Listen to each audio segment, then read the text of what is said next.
Section 5.3, sublevels and orbitals. So in section 5.2, we talked about the energy levels where the electrons can exist, and we said that the protons really determine where that energy level is, because more protons will pull that energy level in closer, fewer protons will let that energy level go further away, and so that's what really determines the energy of the energy level.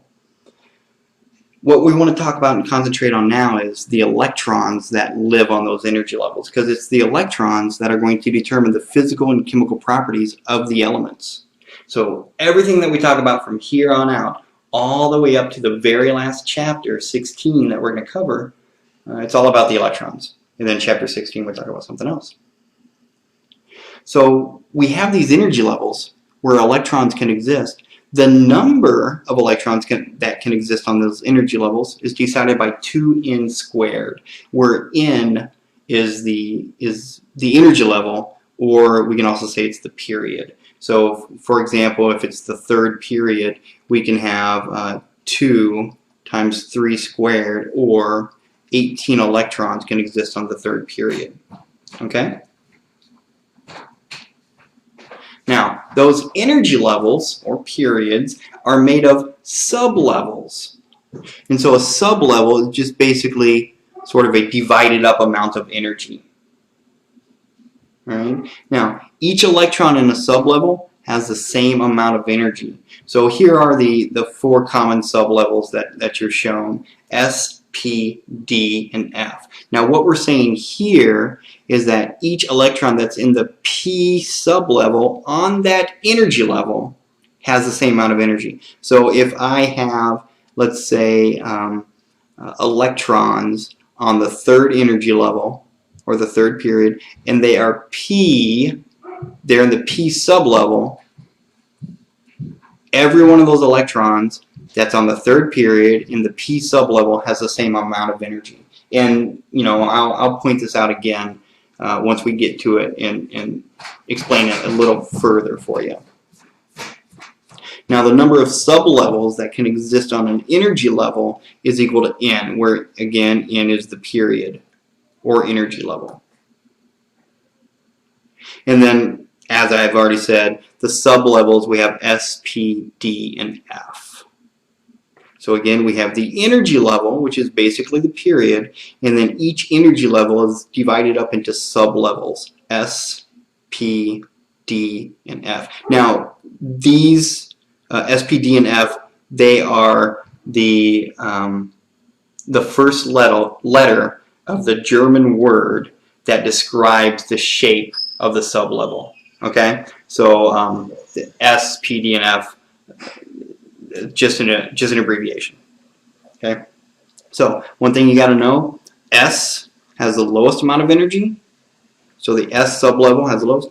F has the highest amount of energy, and then there's P and D. So it's S, P, D, F. That's from least amount of energy to most amount of energy. So an electron in an S sublevel has a certain amount of energy. An electron in an F sublevel automatically has more energy. Okay?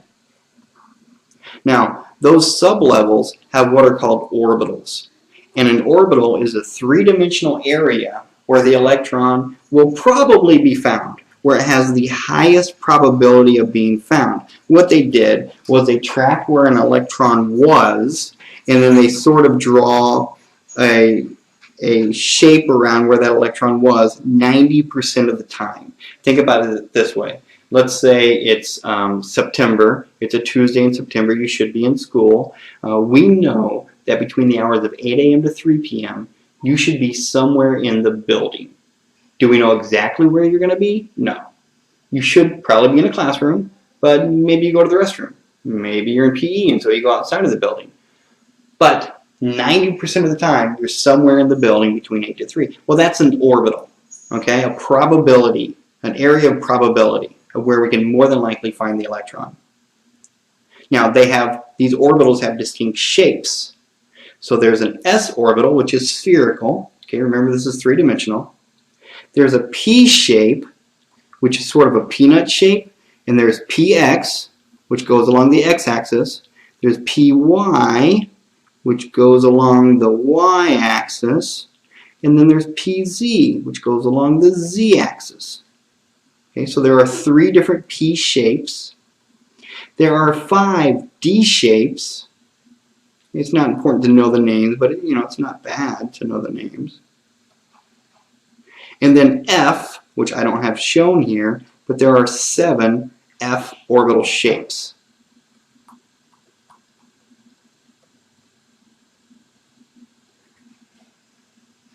Now, one other bit of information, and then we'll come back and we'll actually revisit all this information when we talk about electron configuration. But the next little bit of information is that as the sublevel increases energy level, so here's the 1s sublevel, here's the 2s sublevel, here's the 3s sublevel, where the 1, 2, and 3 indicates a higher and higher energy level.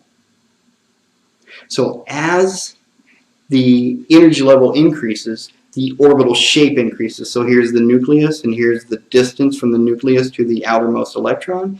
Here's the nucleus, distance, nucleus, distance. So in other words, as the atom gains more energy, the probability of where we can find the electron gets larger and larger.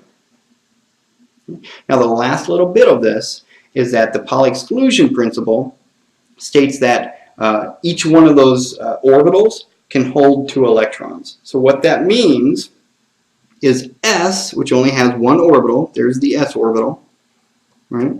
That can only hold 2 electrons because there's only one S shape, right? So P, which if you recall, there are 3 P shapes, right? Px, Py, and Pz.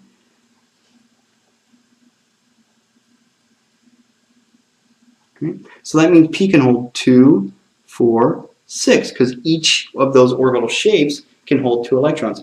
D, which has 5 orbitals, can hold 10 electrons, and F, which holds 7 orbitals, can hold 14 electrons.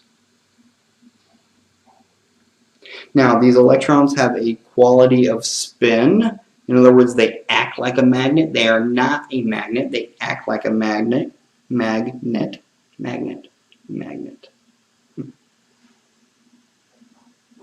Okay. And if 2 electrons occupy the same orbital, they have to have opposite spins. And you'll see where this comes up whenever we do electron configuration and orbital notation. Okay, so those are just some of the general rules that we'll be talking about when we get into section 5.4. So you may have to watch 5.4, come back and watch 5.3.